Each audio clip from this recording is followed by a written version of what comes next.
Here in Springfield, we're blessed with a lot of museums. Springfield has a great place in the history of the United States, but certainly with the Civil War, Illinois has a tremendous amount of history. At Springfield, where General Grant was first mustered to service, obviously Abraham Lincoln hailed from Springfield. The only home that he ever owned was here in Springfield. And right down the street from the Lincoln home, within just a couple blocks of the Lincoln home you can walk to, is the beautiful GAR Museum. This is a really neat, little small museum in Springfield, but it has a lot to tell. Tell us a little bit about the museum, its history, and really its place here in Springfield. Well, I'll tell you what I know, and I'm still learning myself. So, the Grand Army of the Republic was founded in 1866 here in Springfield. The first post was in Decatur. It was founded by B.F. Stevenson, who was a doctor who served in the Civil War. In 1883, the Women's Relief Corps was recognized as the auxiliary to the Grand Army. And the women who formed the Women's Relief Corps came together really to help the veterans.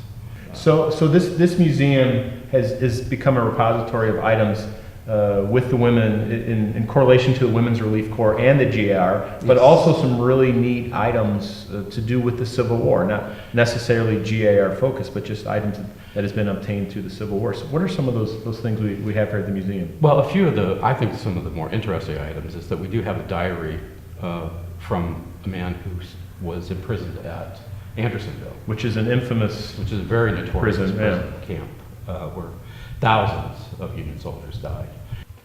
We have a drum that the owner says that he had with him at Appomattox. He was with the 67th Ohio Infantry, and there is good documentation that the 67th Ohio was present at Appomattox.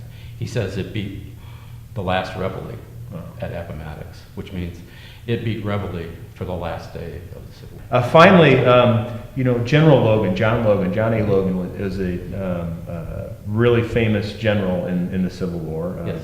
A political general, someone who was appointed, did not come up through the military ranks, but was appointed as a general in the Civil War. And his connection to the GAR is very big, but also he's basically the father of what we know now as Memorial Day.